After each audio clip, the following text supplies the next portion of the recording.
Hey guys, it's VIBro again, guys. Today it's another tutorial video, guys, but this one is actually different. It's a little bit out of my genre, but I just thought I could help in this aspect also.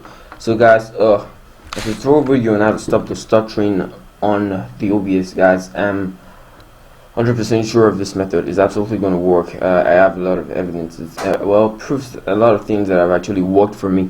Guys, before I go on, I just want to tell you that you see, I have a very low-end laptop.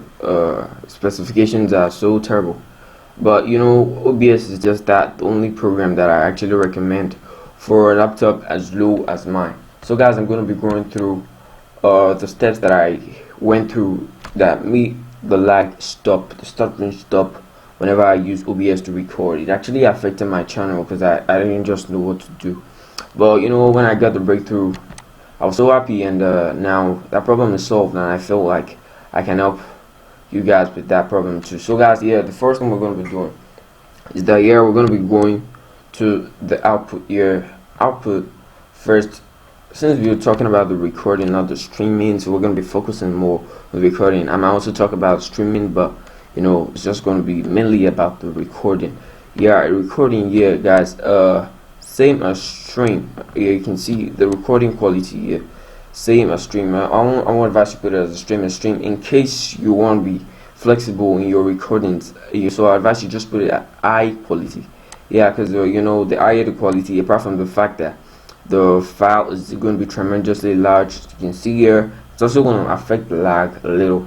So, guys, I advise that you put it in high quality. That's the first thing you're going to do. Your recording format should actually be in MKV. All things are actually, and your encoder settings, you should check it out. Most of the time, I think it's always here, software times 264. That should actually be changed to software low CPU usage percent. The main basis, what usually makes the OBS lag is because you're using a low-end laptop, and high CPU usage. Actually, the higher the CPU usage, the higher the lag. The lower the CPU usage, the higher the file size. So you gotta sacrifice one for the other. You gotta sacrifice file size, CPU usage for the lagging. So that's what I'm talking about. You're going to change it from software times 264 to software times 264 low CPU usage percent. That increases the file size, but it actually reduces the lagging. So that's it in regards to output. So you come up here, click from simple, you move to the advanced output mode, then you click on recording. You tap the standard. It's not everything you're going to be talking about here. It's not everything you're going to be changing here, but your CPU usage here, I told you earlier that the higher the CPU usage, the lower the lag, and the higher the CPU usage, the higher the lag, and the lower the faster your encoder settings are, the lower the CPU usage. So, guys, it's going to switch this from the ultra fast. You could actually use it to, if you're going to switch it from the very fast, normally it's actually preset at very fast. You're going to switch it from the very fast to either the super fast or the ultra fast. All the things have downsides. The downsides are that they actually reduce the quality of your video. So if your laptop is not so low end, you can actually check out the one that suits you the best. But I actually recommend super fast, because ultra fast decreases the quality of your graphics so badly. So I actually recommend super fast. But if it doesn't work, then you can switch it back to ultra fast. So that's it in regards to profile. You see where it's on, you're gonna choose main. That's an effect that this thing does. It actually increases the chances, it actually decreases the chances that your recordings don't lag. Tune, you leave it at none, because you don't want to use any other side effect or any other animations or any other enhancement that could actually increase the chances that your recordings lag. So that's what I'm talking about in that area. Your recorder settings here, it could be at quick sync H.264. If you know that you're not going to be actually needing to pause in your recordings, you could actually use stream encoder. But recordings can be paused, and that's going to overrule all of the former settings that we've actually done before. So I'm going to recommend that you put it at times 264. That's how it actually works. And I think that's it for this area. That's it. And then you go back to your video. You come on FPS value. I think for the recorders, you should actually be familiar with this.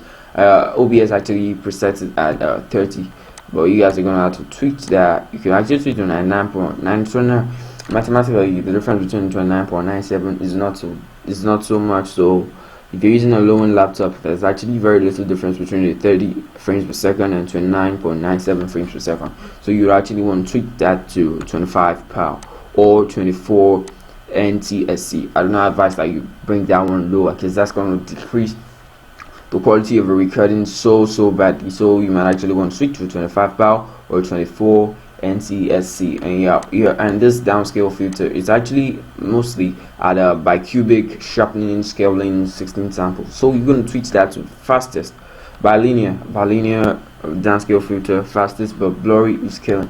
And one thing that is also very important is your resolution. There are actually two resolutions in OBS. You have your base or canvas resolution, and you have your output or scaled resolution. So you're going to tweak those two. But you're gonna come down here, come up here, and from your, it's actually set to 1920, but times 1080. So you're gonna change that to 1280 times 720. The aspect ratio is to 16 ratio now, so it's not gonna affect the shape of your recording. It's just gonna decrease that quality a bit and stop the lagging.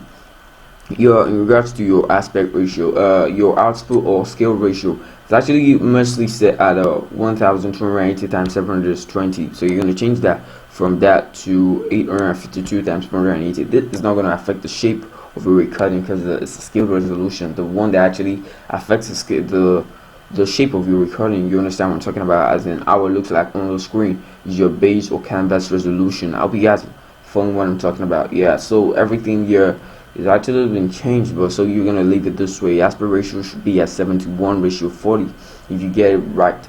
So guys, that's it. In regards to advanced, I won't advise you to tweak anything here, because once you do those, once you carry out the settings, everything should be cool. So guys, I think that's it for your recordings, and you could also tweak something on the audio too. In regards to the audio, if you are from AAC, you understand, your output from your AAC, it's actually not here. I don't really have time, but that one is not really efficient now for this tutorial. In regards to streaming, you guys will also want to change it from your quick sync H264 to times 264. Very similar settings for your streaming. You also change it from your very fast to either the ultra fast or the super fast. Because I have a really low end laptop, it actually works for me best on ultra fast, but it decreases the quality so very well. So I actually advise that you go for ultra fast or super fast, any of the two that actually works for you.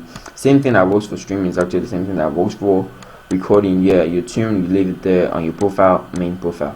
So guys, that's it for this tutorial video. I hope it was useful. Thank you for watching.